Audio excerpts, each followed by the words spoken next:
लड़की जब शादी योग्य हो जाती है तो वह अपने भावी जीवन को लेकर सपने बुनने लगती है। कुछ भावी पति के बारे में, कुछ घर परिवार के बारे में और कुछ अपने लिए।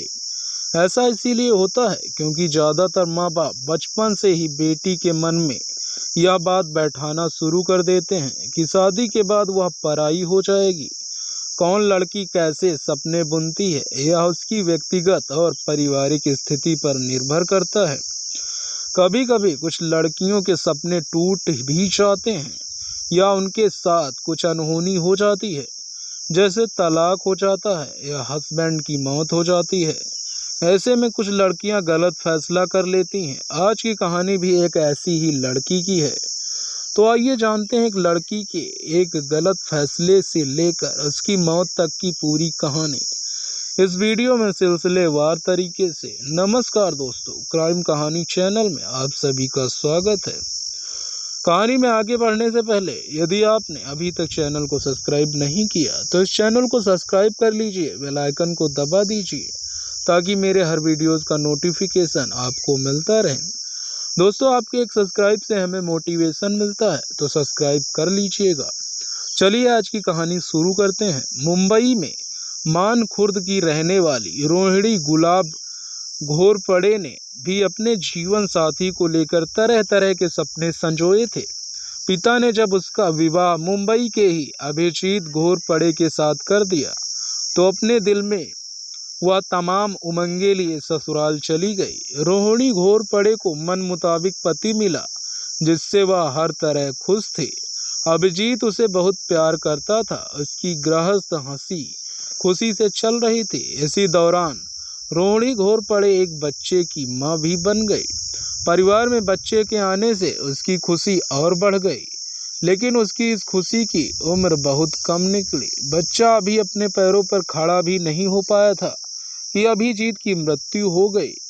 पति की मौत के बाद रोहिणी घोरपड़े की जिंदगी में अंधेरा छा गया। उसकी समझ में नहीं आ रहा था कि अब क्या करे। कुछ नहीं सूझा तो वह अपने बच्चे को लेकर मायके आ गई।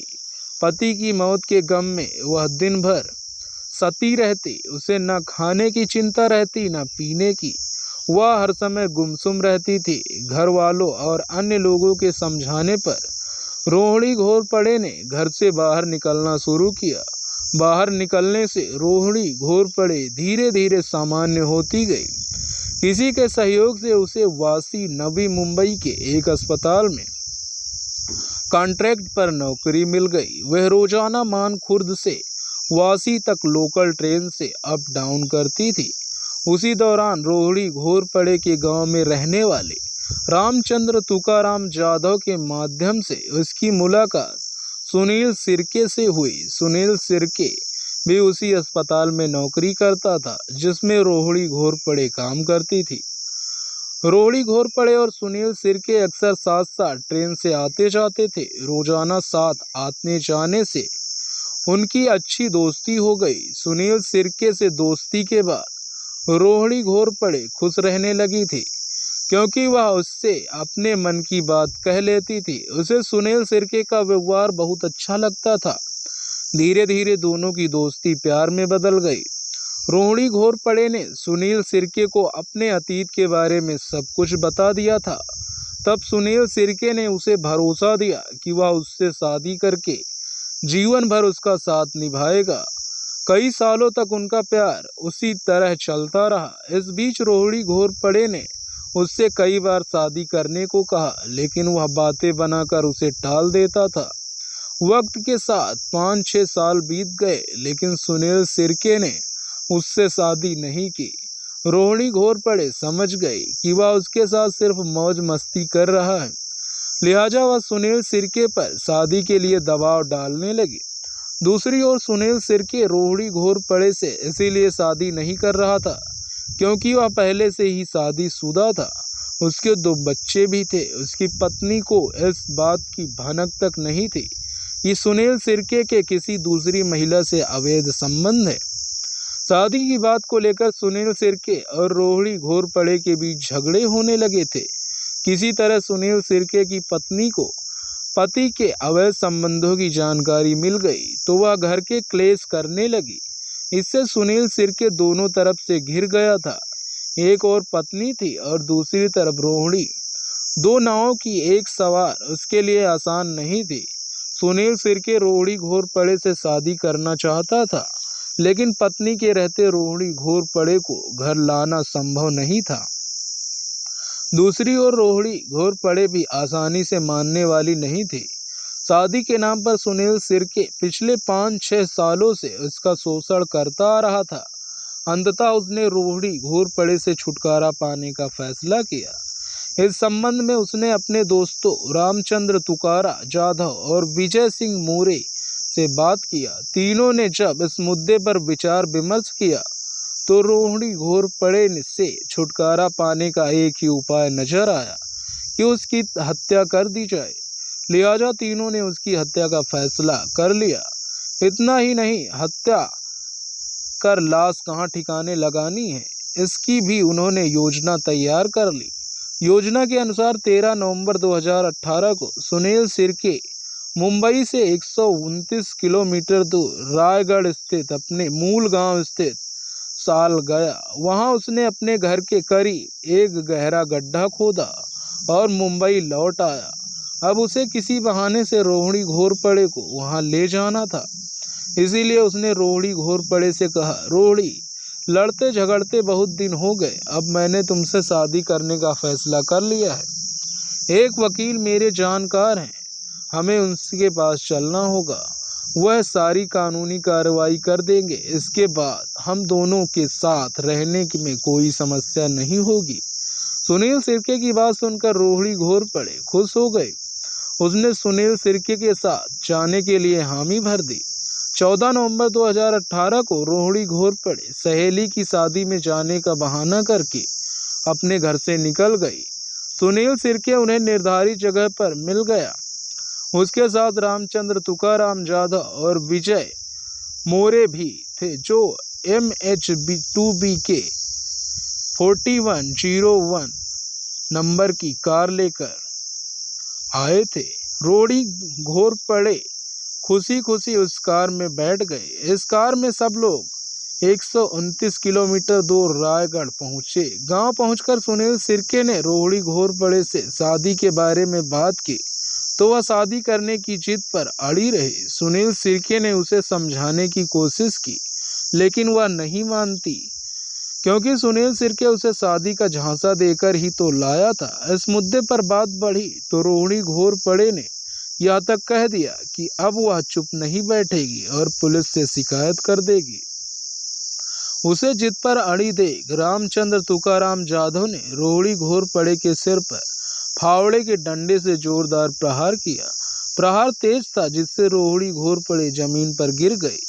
विजय सिंह मोरे ने उसके दोनों हाथ पकड़ लिए और सुनील सिरके व रामचंद्र तुकाराम जाधव ने रोहिणी घोरपड़े की साड़ी से ही उसका गला घोंट दिया। रोहिणी घोरपड़े की मौत हो जाने के बाद तीनों ने उसके शरीर को एक कब्र में दफना दिया, जिसे सुनील सिरके ने घटना से 2 दिन पहले खोदा था। लाश ठिकाने लगाकर वे 2 लोग अपने घर लौट आए। 14 नवंबर को रोहिणी घोरपड़े सहेली की शादी में जाने की बात कहकर घर से निकली थी। जब घर नहीं पहुंची तो उसके घर वाले परेशान हो गए। उन्होंने अपने सभी परिचितों से रोहिणी घोरपड़े के बारे में पूछा।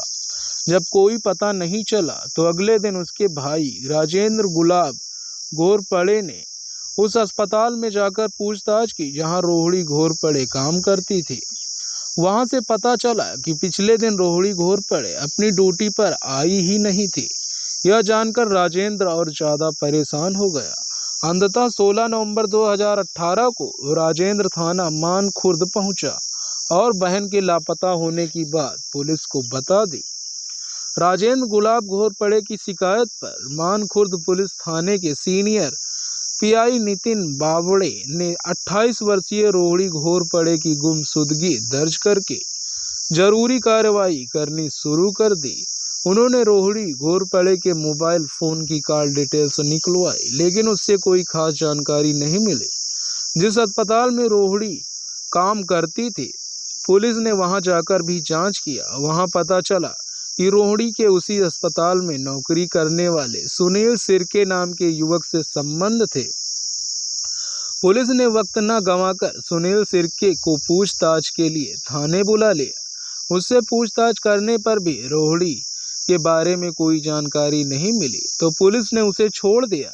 इसके बाद पुलिस ने रोहिणी के रिश्तेदारों आदि से भी पूछताछ की, लेकिन पुलिस को कहीं से भी रोहिणी के बारे में कोई क्लू नहीं मिल रहा था। पुलिस ने रोहिणी के बैंक खातों की जांच की तो पता चला कि रोहिणी के SBI के खाते से ATM द्वारा 15 और 16 नवंबर 2018 को 5,000 रुपये निकाले गए थे। यह पैसे किसने निकाले जानने के लिए पुलिस ने ATM के CCTV कैमरे को खंगाला तो फोटो पहचानने में नहीं आया। रोहिणी 14 नवंबर को घर से निकली थी, जबकि पैसे 16 नवंबर को निकाले गए थे। इससे पुलिस को यही लगा कि वह पैसे निकालकर किसी के साथ भाग गई होगी या फिर उसके साथ कुछ गलत हुआ होगा। पुलिस फिर से ATM के CCTV की उसी धुंधली तस्वीर की जांच करने लगी।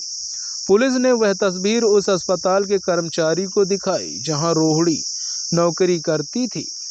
इस जांच में पुलिस को नई जानकारी मिली। लोगों ने CCTV के उस फोटो को पहचान सुनील सिरके के दोस्त रामचंद्र तुकाराम जाधव के रूप में की।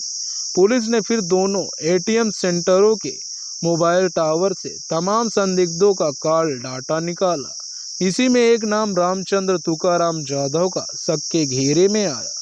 पुलिस ने जब रामचंद्र तुकाराम जाधव के पृष्ठभूमि के बारे में पता किया तो जानकारी मिली कि वह महाराष्ट्र के सतारा जिले के करीब 60 किलोमीटर दूर वानरवाड़ी गांव का रहने वाला है और मुंबई में आचरेकर नामक केबल ऑपरेटर के यहाँ नौकरी करता है। Police team cable operator Achrekar के ऑफिस पहुंच गई।